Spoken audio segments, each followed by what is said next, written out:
নমস্কার বন্ধুরা, আমার আর একটি নতুন ভিডিওতে সবাইকে স্বাগত। বন্ধুরা, তোমরা কেমন আছো? আশা করছি তোমরা সবাই ভালো আছো ও সুস্থ আছো। আমরাও সবাই ভালো আছি, সুস্থ আছি। আজ হলো মঙ্গলবার, এখন সময় হলো সকাল 6টা।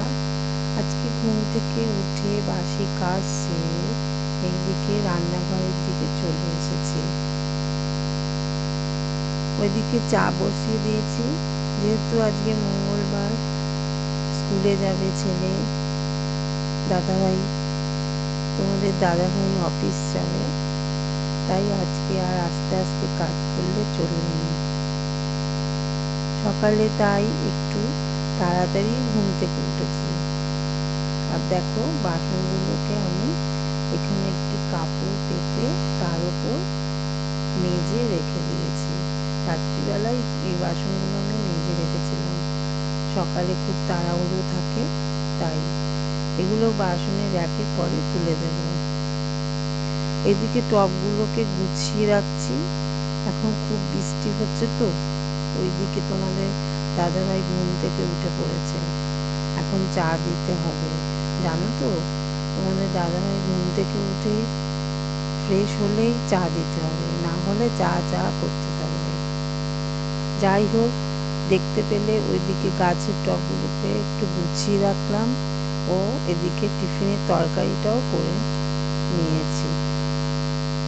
জানো তো, বাইরে টিপটিপ করে বৃষ্টি পড়ছে, তাই আমি অনেকটা ভিজেই গেছি, তাই জামাটাও ছেড়ে নিয়েছি, তা না হলে এই সময় ঠান্ডা লেগে যাবে।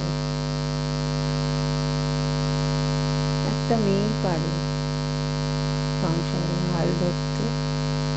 অনেক সংসারে ছেলেরা কাজ করলেও একটা মেয়ে না থাকলে সেই সংসারে পূর্ণতা পায় না। সংসারে সব কাজ ধরে রাখে, সংসারে সব কাজ হাসি মুখে আনন্দে করে থাকি। জানো তো, সংসারের হাল তো আমাদের মেয়েদেরই ধরতে হয়, তাই না?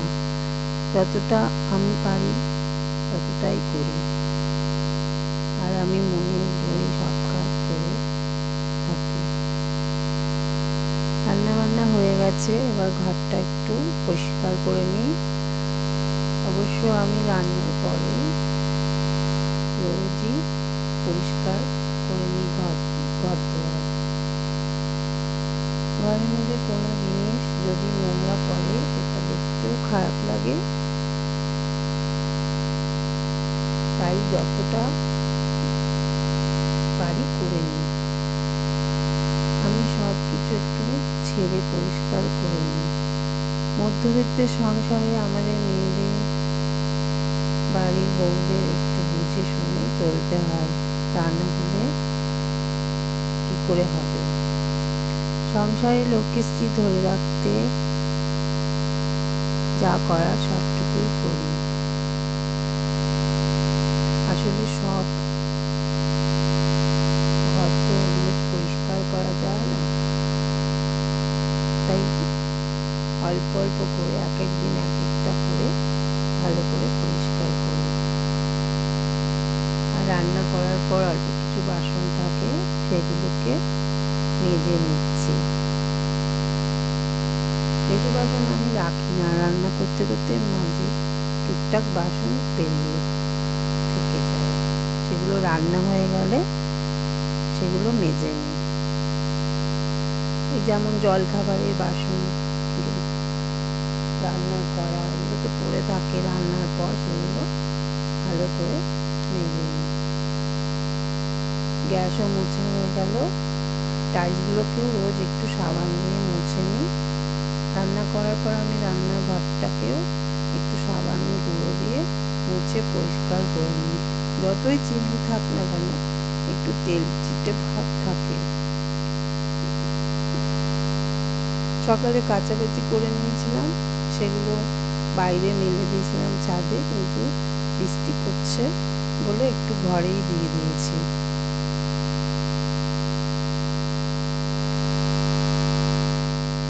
পরে আমি স্নান সেরে পুজোর ঘরে আসলাম। জানো, ঠাকুরের জন্য আমি গয়না কিনেছি। আজকে সব ঠাকুরকে সেই সব গয়নাগুলো পরাবো। আস্তে আস্তে এক একটা ঠাকুরকে পরাচ্ছি। কি সুন্দর লাগছে ঠাকুরের গয়নাগুলোকে পরেছে। ঠাকুরকে কত সুন্দর লাগছে। তার জন্য আজকে ফুল দিয়ে সাজাইনি, জানো, আজকে শুধু গয়না দিয়ে সাজিয়ে তোমাদেরকে দেখালাম। দেখো, ভালোই লাগবে। তবে চলো বন্ধুরা, আজকের মতো এখানে ভিডিওটা শেষ করি। সবাই খুব ভালো থেকো, এটাই কামনা করি। এক এক করে ঠাকুরের গয়নাগুলো পরিয়ে দিলাম। আজকে প্রত্যেকটা ঠাকুরকে কি সুন্দর লাগছে।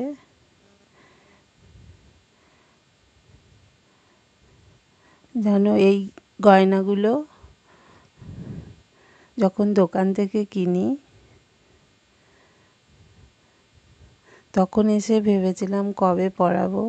আসলে আমাদের ঘরে রং হচ্ছে, বাড়িতে চারদিকে রং হচ্ছে, তাই ধুলো বালি চারদিকে,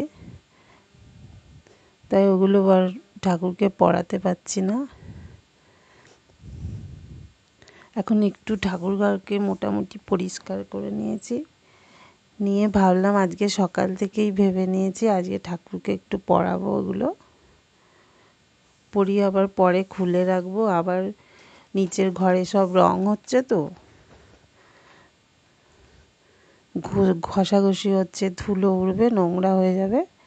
তার জন্য আবার ওগুলো খুলে রেখে দেবো। আবার পুজোর সময় ওগুলো নতুন জামা ঘাগরার সঙ্গে আবার পরাবো।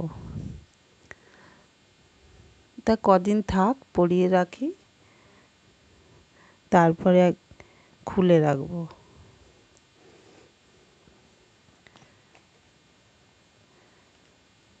ঠাকুর ঘরটাও রং করা হয়েছে। ঠাকুর ঘর পরিষ্কার করে এখনও গুছিয়ে উঠতে পারিনি। ঠাকুরের জিনিসপত্র সব এখানে ওখানে আছে, এটা ওটা সব আস্তে আস্তে করে তুলছি। আসলে একা হাতে সব করতে হয়, তো নিচের ঘরে সব পরিষ্কার করতে হচ্ছে, আবার ওপরে ঘরে পরিষ্কার করতে হচ্ছে, আবার রান্নাঘরটা একটু পরিষ্কার করতে হচ্ছে। তার জন্য সব একবারে করতে পারছি না, একটু একটু করে করছি।